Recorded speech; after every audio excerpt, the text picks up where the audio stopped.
आध्यात्मिक प्रवृत्ति बराबर जे मने गमती प्रवृत्ति आवे छे के जेनी अंदर मैं नानपणथी ज घणुं बधुं प्राप्त करेलुं छे ते तमारी साथे थोडुं शेर करवा मांगु छुं।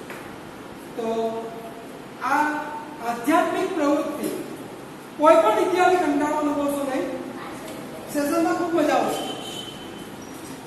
जे અત્યારની પદ્ધતિએ જે આધ્યાત્મિકતા ભક્તિ થઈ રહેલી છે, દેખાડો થઈ રહેલો છે, સાચી ભક્તિ કોને કહેવાય, દેખાડો કોને કહેવાય, એ બંનેનો ફરક પણ હું તમને બતાવીશ।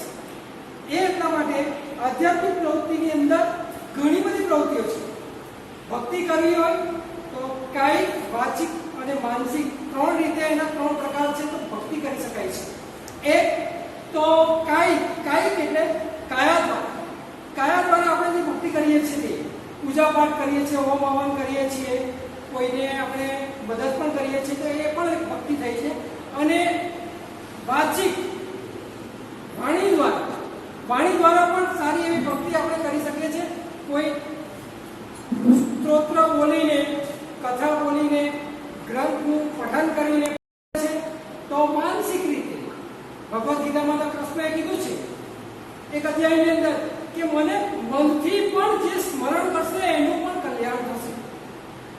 મનમાં કોટ પકડાયા વગર પણ આપણે ભગવાનનું સ્મરણ કરીએ છીએ ત્યારે આપણને શાંતિ મળે છે અને એ ભક્તિ સ્વીકારે છે। એટલા માટે અહીંયા કહ્યું છે આધ્યાત્મિકતાની અંદર કાયિક, વાચિક અને માનસિક ત્રણ પ્રકાર છે।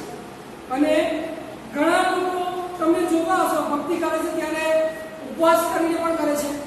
ઉપવાસ તદુપરાંત એ ઉપવાસ કર્યા બાદ એ પછી એ ઉપવાસ છોડે છે ત્યારે એ જે ભક્તિ છે તે પણ માન્ય કરે છે। કેટલા જમીને એક ટાઈમ પાણી ખાઈને એ પણ ભક્તિ કરે છે, એ પણ ભગવાન માન્ય રાખે છે। પણ શ્રદ્ધા ભક્તિ અને નિસ્વાર્થપણે કરેલી ભક્તિ એ જ માન્ય રાખે છે અને દેખાડો કરેલી ભક્તિ એ કદી પણ માન્ય રાખતા નથી। તો અહીંયા જોઈએ આપણે પહેલા વ્યસ્ત જીવનમાં આધ્યાત્મિકતા સાથે જોડાઓ। આ પાંચ ક્રિયાઓ કઈ महत्वनी पांच क्रिया। तो प्रार्थना एक है, प्रार्थना આપણે કરીએ છીએ। તમે જે દેવી દેવતાઓને માનતા હોય તો સવારમાં ઉઠીને નાઈ ધોઈ પરવારીને તમે ભગવાનની મંદિર, તમારું ઘરમાં મંદિર હશે નાનું, એની આગળ બેસીને હાથ જોડી અથવા કંઈ પણ અગરબત્તી દીવો કરીને તમે પ્રાર્થના કરતા હશો। એ પ્રાર્થના દ્વારા પણ ભક્તિ થઈ શકે છે આધ્યાત્મિકતા। અને જાપ પછી તમે મંત્ર જાપ એ આપણા એકલા હિન્દુ શાસ્ત્રોમાં નહીં પણ ઘણા બધા શાસ્ત્રોની અંદર, ઘણા ધર્મની અંદર આ મંત્રોનો જાપ કરવામાં આવે છે અને ભક્તિ કરવામાં આવે છે। ત્યારબાદ છે ધ્યાન। ધ્યાન દ્વારા તમને અભિચરને આ બાજુ શૈલેષ સરે ધ્યાન કઈ રીતે કરવું તે પણ તમને આગલા સેશનમાં તમે જોઈ ગયા। આંખો પલાટી વાળીને પદ્માસનમાં બેસીને આ રીતના મુદ્રા રાખીને સીધું જ સરસ રીતે તમે ધ્યાન કરી શકો છો। આંખો બંધ રાખીને ત્યાં ઈશ્વરનું ધ્યાન, તમે જે દેવી દેવતાને માનો છો તેનું ધ્યાન કરવાનું છે તો જરૂર સફળતા મળે છે। પછી આભાર। આભાર એક એવી વસ્તુ છે જે કોઈ જીવનની અંદર, આપણા જીવનમાં જેણે કંઈ આપણને મદદ કરી એનો આભાર વ્યક્ત કરો, ભગવાન પણ ખુશ થાય છે। આભાર વ્યક્ત કરો। પહેલા તો સવારમાં આપણે ઉઠીએ છીએ ત્યારે આપણે ઉઠ્યા, સૂરજ જોયો, નવા દિવસે નવું આપણે જોઈએ છે તો ભગવાનનો પહેલા આભાર માનો કે મને તમે જીવતો રાખ્યો છે। પછી સેવા। સેવા એટલે નિસ્વાર્થ સેવા આવે છે। કોઈ પણ આપણે પ્રકારની સેવા કરવી એ નિસ્વાર્થ સેવા કરવામાં આવે તે એ ભક્તિમાં ગણાય છે। અને કૃષ્ણ કહે છે ભગવદ ગીતામાં કે નિસ્વાર્થ સેવા એ મને પહોંચે છે। જે સ્વાર્થથી, હવે તો તમને ભક્તિ ઘણા પ્રકારની જોવા મળશે। આધ્યાત્મિકતાની અંદર તમે મંદિરોમાં જાઓ તો 5 રૂપિયાનો સિક્કો દાન પેટીમાં નાખો અને ભગવાનને પ્રાર્થના કરવામાં આવે છે કે ભગવાન મારું કલ્યાણ કરજો, મારો આત્માને કરજો, મને સમૃદ્ધિ આપજો। લાખો રૂપિયા, કરોડો રૂપિયા ભગવાન પાસે માંગી લે છે। કેટલા આપીને? 5નો સિક્કો આપીને કે 10નો નોટ આપીને। આ વસ્તુ ના છે। ભગવાનને કોઈ પૈસાની જરૂર નથી, બસ આત્મશ્રદ્ધાની પોતાની શક્તિથી નિસ્વાર્થપણે ભક્તિ કરો। ત્યારબાદ છે પ્રાર્થના। એક પ્રકારનો આધ્યાત્મિક પુલ છે। પ્રાર્થના એક આધ્યાત્મિક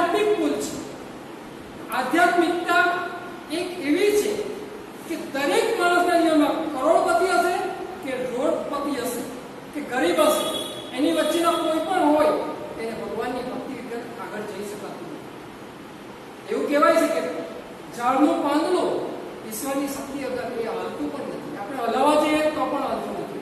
એ છે, ઈશ્વર છે, અને એ આપણી આજના કળિયુગમાં પ્રત્યક્ષ રીતે આપણને નજર નહીં આપે, પણ આપણા જે કાર્યો છે તે આપણા દૂર કરે છે.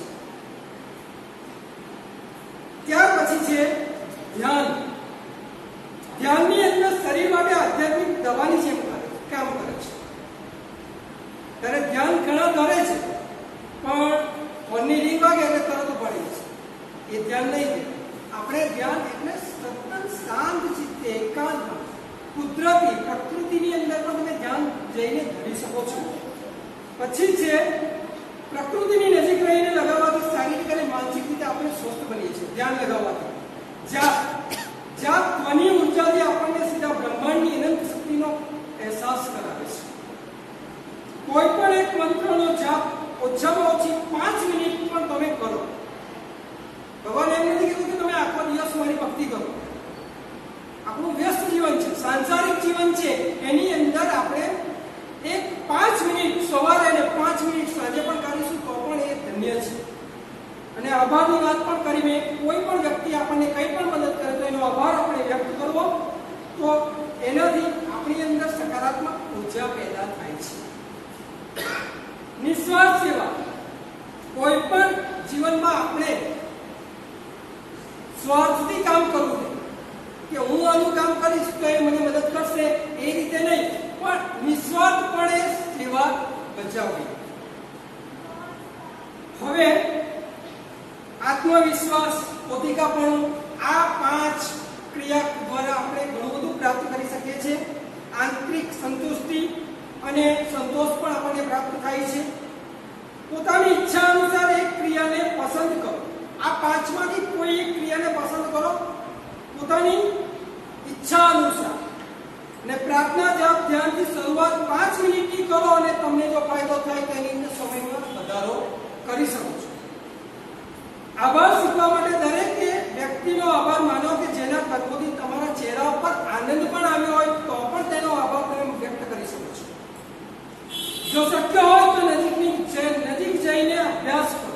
કુદરતની પાસે જઈને અભ્યાસ કરો, મંદિરમાં જઈને અભ્યાસ કરો. એના લાભ છે આત્મ શાંતિ, આત્મસંતુષ્ટિ, આંતરિક ખુશી, પરમાત્મા સાથે સીધો સંપર્ક, યોગ્ય અયોગ્યની ઓળખમાં આસાની, તણાવની લડવાની શક્તિ. હવે એક મજાની વાત કરું છું. સૌથી શ્રેષ્ઠ ભક્ત કયો?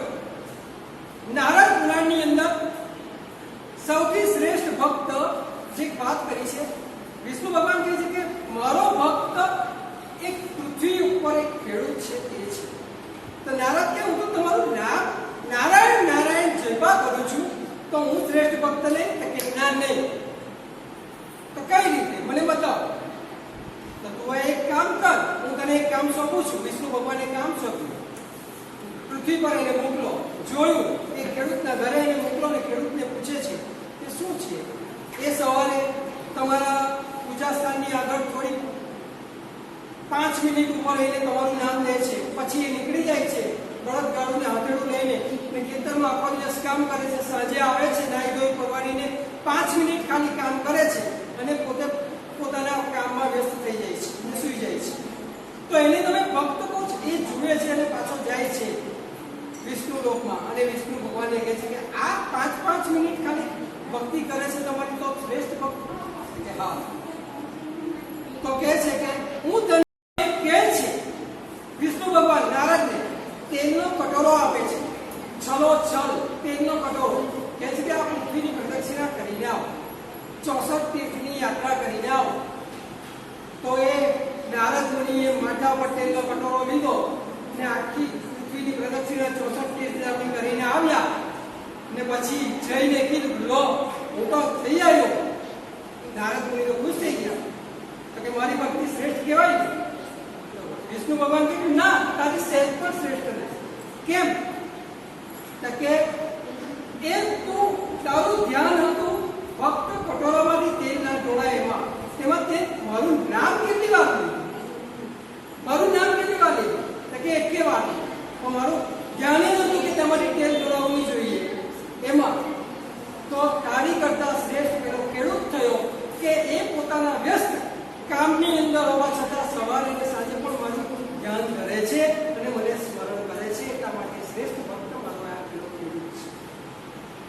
રીતે નારદ મુનિને સમજાવે છે. નારદ પણ જાણે છે કે ના, ખરેખર આ ભક્તિ શ્રેષ્ઠ છે. સંસારિક જીવનમાં, વ્યસ્ત જીવનમાં જે 5 મિનિટ પણ ભગવાનનું નામ લે છે તે એની ભક્તિ શ્રેષ્ઠ બતાવે છે. હવે આવે છે સાષ્ટાંગ પ્રણામ. લોકો આજે પહેલા સાષ્ટાંગ પ્રણામ કરતા, વડીલોને પણ સાષ્ટાંગ પ્રણામ કરતા. મહિલાઓ માટે સાષ્ટાંગ પ્રણામ નથી લખેલો, પંચાંગ પ્રણામ છે. ઘૂંટણીએ પડીને કરવું, એમના માટે સાષ્ટાંગ નથી શાસ્ત્રમાં ઉલ્લેખ. પુરુષો માટે, જેન્ટ્સ માટે ફક્ત સાષ્ટાંગ પ્રણામ છે. તો લોકો પહેલા આળા સૂઈને પ્રણામ કરતા. હવે એક સાષ્ટાંગ પ્રણામ હું તમને આ ટેબલ છે એમ કરીને તેની પર બતાવી દઉં છું કઈ રીતે કરાય સાષ્ટાંગ પ્રણામ. તો તે એનાથી લાભ પણ કેટલા છે એ પણ હું તમને કહીશ. તો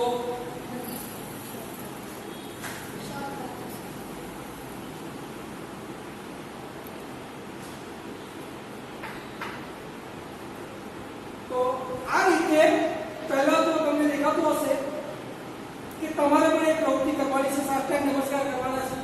ઘરમાં દેવસ્થાન હોય તો દેવસ્થાન આગળ કરજો, ના હોય તો માતા પિતા તો છે જ, એ દેવ પૂજ્ય છે તો એની આગળ સાષ્ટાંગ પ્રણામ કરજો. છોકરાઓ માટે પહેલા તો આમ સીધા ઉભા રહેલા હોય ત્યારે આપણે મંદિરમાં જઈએ તો આ હાથ જોડીએ છીએ, પછી માથું નમાવીએ છીએ.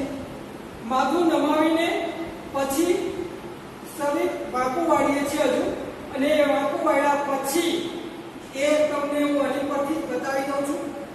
એક પગ ઘૂંટણીએ મૂકીને આ રીતે ઘૂંટણીએ પડીને આ રીતે, પછી સીધા હાથ નીચે જમીન પર અડકાડીને સીધા જ જમીન પર 8 અંગ સાષ્ટાંગ પ્રણામ, એટલે 8 અંગ ભેગા જમીનને અડે છે. એ પ્રમાણે આપણે અહીંયા નમસ્કાર કરીએ છીએ. આ નમસ્કાર કરવાના જે ધર્મશાસ્ત્રની અંદર બતાવેલું છે ને પછી એ ઊભા થઈને એકના હાથ જોડીને નમસ્કાર કરવાના છે. એ નમસ્કાર કરો છો ત્યારે એના જે ફાયદા છે આપેલા, તે ફાયદા જબરજસ્ત આપેલા છે. साष्टांग प्रणाम 100+8 अंग प्रणाम, 8 अंगों के द्वारा प्रणाम में सिर, हाथ, पैर, हृदय, आंख, जांघ, वचन और मन से प्रणाम किया जाता है और आंखों से युक्त होकर और जमीन पर सीधा लेटा जाता है. तब ये प्रणाम साष्टांग प्रणाम कहा जाता है. इस नमस्कार के आपके हाथ, पैरों और कंधों को मजबूती मिलती है, इससे भी मजबूती मिलती है. हिंदू समुदाय में भगवान और बड़ों के आगे श्रद्धा व्यक्त करने के लिए प्रणाम किया जाता है. आपने देखा होगा कि किसी को प्रणाम करते समय सामने वाला व्यक्ति आगे की तरफ झुककर पैरों को छूता है. कई बार साष्टांग नमस्कार नहीं किया जाता, पर पैरों को छूकर नमस्कार करता है. तो ये भी अच्छी बात है. साष्टांग नमस्कार में 1 मिनट जिसमें शरीर का जमीन से टच होता है. कोई बोले छे मेहरबानी करीने कोण छे? मस्ती करे छे. कोई मस्ती करे छे, कोई मस्ती करे छे. माइक बंद करो. अब एना लाभ, साष्टांग नमस्कार का लाभ आयुर्वेद एक्सपर्ट डॉक्टर निताशा मणिकांत के अनुसार स्पाइन में सुधार होता है, फ्लेक्सिबिलिटी में सुधार होता है और लेग्स और आर्म्स को मसल की मजबूती मिलती है, शोल्डर्स को मजबूती मिलती है और नमन करने से जो अपना अहंकार है वो खत्म हो जाता है. वो सबसे बड़ा फायदा होता है. बाद में खड़े होकर दोनों हाथ से छाती को जोड़कर शरणागत भाव से नमस्कार करना चाहिए. આજે નમસ્કાર કરવામાં પીછે હટાય છે. કોઈ આજના બાળકને તમે કહો કે પગે લાગ પડી લે તો શરમ અનુભવશે. સહેજ આમ કરીને આમ કરી દેશે, આમ કરીને આમ કરી દેશે. નહીં, એ રીતે નહીં. આજે નમસ્કાર કરવાનો અર્થ જે હું તમને પ્રેક્ટિકલ બતાવું છું. પહેલા આ રીતે નમસ્કાર કરતા હતા, મેં સાષ્ટાંગ બતાવ્યું તે પ્રમાણે, પછી ઉત્તરાયણ પર, પછી નમીને, પગે નમીને પછી હવે મંદિર સામે જોયું હોય ને રસ્તે જતા હોય તો કઈ રીતે નમસ્કાર કરશે? ચંપલ કાઢશે ને પછી આ રીતે મંદિર સામે હોય મંદિરમાં જવાની કોશિશ તે પર દૂરથી એને નમસ્કાર કરી દેશે. પછી એની કરતા અપગ્રેડ આવ્યો વર્ઝન, હું એવું કહીશ નમસ્કાર કરવાના હાથમાં તો એ છે આવી રીતના ખાલી નમન કરવું. એ બાજુ મંદિર ગમે ફરવું પણ નહીં, આમથી જે આપણે જવાના છે તે તરફ આવીને નમન કરી દેવાનું. પછી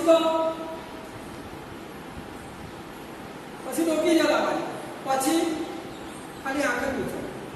મંદિર આવે એટલે આપણે આંખ મીચી દેવાની. આ નમસ્કાર. આ વસ્તુ કેમ 5 મિનિટ આપણે ભગવાન માટે કાઢી શકતા નથી? આ વસ્તુ ખોટી છે. એટલા માટે નમસ્કાર કરવાના અર્થ તમે બધા હવે જે આવે છે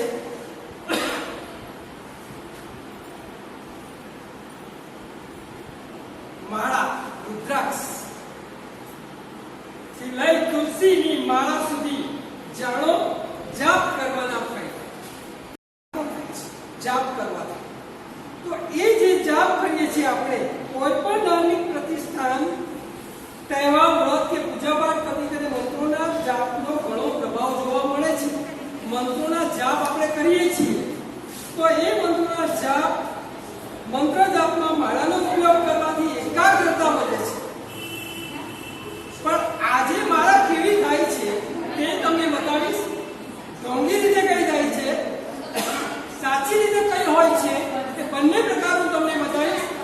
તો આ સેશનમાં એક વિદ્યાબેન સંચાલન કરતા અને કંચનબેન એ બંને એક એવો પાત્ર ભજવશે, ડોસીમાનું પાત્ર ભજવશે કે શક્તિના પાકડા ઉપર જ્યારે બેસે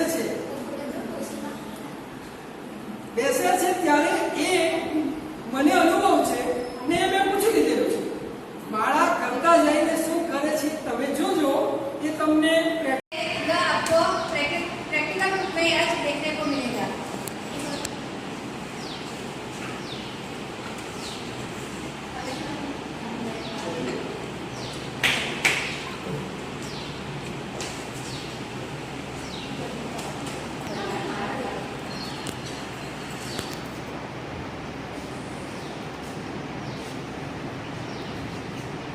કેમ છો કંચનબેન? અરે વિદ્યા, વાત જ જવા નથી ત્યાં. આ શરીર સારું રહેતું નહીં ને હવે એની માથાની વળી છે કે એની માએ એને કશું શીખવાડ્યું જ નથી ને. તમે વહુની તો વાત જ ના કરો. મારી વહુ તો એવી નીકળી છે ને કે મારે તો બધું જ ઘરનું કામ કરવું પડે છે ને નથી ભગવાનનું નામ લેવા પડતું. એટલે મારે અહીંયા આવીને માળા કરવી પડે છે. મારા આ ઘરના અવાજ હાલ છે. આપણા જમાનામાં તો આપણે 4 વાગ્યાના ઉઠી જતા હતા. ઉઠીને પાછું પૂરે પાણી ભરવા જવાનું, ઘરનું માગેલું કરવાનું ને પાછું અનાજ તો ઘેર ઘંટીએ કરવાનું. હવે આજની છોકરીઓને તો બધું બેઠું મળે છે તોય મારી બેટીઓને 8-8, 9-9 વાગે તો ઉઠવા જોઈએ. હવે માળા કરવાનું તો ભગવાનનું નામ લેવાનું નામ લે. આપણે કહીએ તો કે તમે શું પૂજા કરો? પૂજા તો અમે જ કરીએ છીએ. સાચી વાત છે. શું ખબર કે કેની માળા કરવી ને કેનું ભગવાનનું નામ લેવું? અરે વિદ્યા, તને પેલી સહજના ઘરની રામાયણ ખબર પડી? હા, એની બહુ કાલે ઝઘડતી રાતે બહુ જવાના તો મુઆબૂદ કરતા હતા. હા, સાચી વાત છે. એક તો એ સરોજ, એક તો એનામાં કશા ઠેકાણા નથી. તાપની ફેને ભર્યા ખાય છે. એના પોતાનામાં કંઈ ઠેકાણા નહીં કે ઘરના કશા ઠેકાણા નહીં. એને માથાની બહુ એની બી. હા, આપણે તો નસીબ જ એવા છે દરેકના. ને પાછી હંમેશા આપણી બધી વાતો કરે બોલ. એટલે આપણે લોકોની વાતો નહીં કરવાની. એ લોકો તો આખો દિવસ આપણી જ વાતો કરતા હોય. સાચી વાત છે.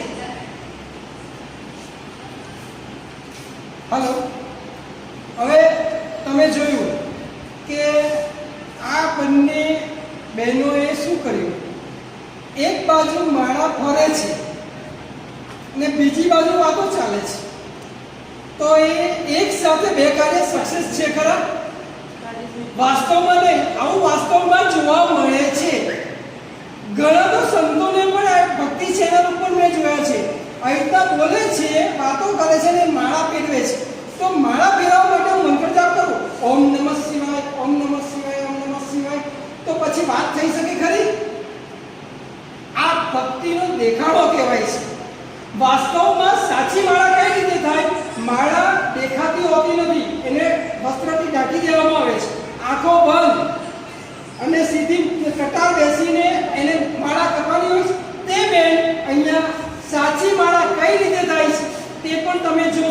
અને એમાં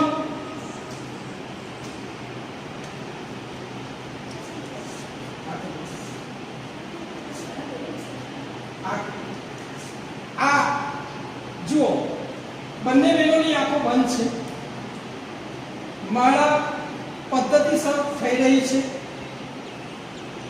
મંત્રોનો જાપ થઈ રહ્યો છે.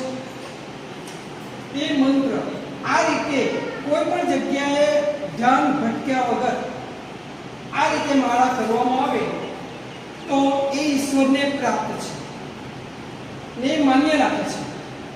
વાસ્તવમાં સાચી ભક્તિ આ રીતે થાય છે. આપણે દેખાડો નથી કરવાનો. દેખાડો કરવાથી આપણને એ કૃષ્ણ ભગવાન કહે છે કે એમાં કશું પહોંચતું જ નથી.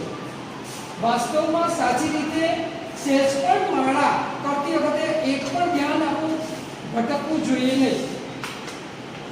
અને પછી માળા પત્યા પછી હવે આ પતી ગઈ છે માળા, તો એ માળાને આંખે લગાવીને પગે લાગીને એને આપણા દેવસ્થાનની અંદર એને મૂકવાની હોય છે. એટલું મહત્વ છે. માળા કરવાના જે ફાયદા છે તે પણ હું તમને અત્યારે કહીશ કે માળા કઈ રીતે થાય છે આ તમને બતાવી દીધું. હવે એ કેટલા પ્રકારની માળા છે તે તમે સાંભળજો. ચંદનની માળા આવે છે. એ ચંદનની માળા બે પ્રકારની હોય છે, સફેદ ચંદન અને લાલ ચંદન. શક્તિની સાધનામાં લાલ ચંદન ની માળાથી તો ભગવાન કૃષ્ણના મંત્ર જાપ કરવા માટે સફેદ ચંદનની માળાનો ઉપયોગ કરવામાં આવે છે. એનો મીઠી ગઈ બરાબર સરી પતી ગઈ કઈ નહીં